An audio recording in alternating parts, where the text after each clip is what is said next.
সবচেয়ে বেশি কষ্ট তখনই হয় যখন কেউ তোমার মেসেজ দেখে কিন্তু উত্তর দেওয়ার মতো একটুও সময় খুঁজে পায় না।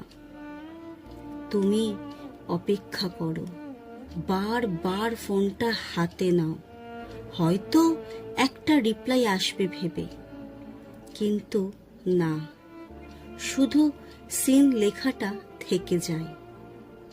তখন মনে হয়, আমি কি সত্যিই এতটা গুরুত্বহীন? অথচ এক সময় এই মানুষটাই ঘন্টার পর ঘন্টা কথা বলতো। জীবনের কিছু নীরবতা হাজারটা কথার থেকেও বেশি কষ্ট দেয়, আর সিন করে রেখে যাওয়া সেই নীরবতাগুলোর মধ্যেই সবচেয়ে নির্মম।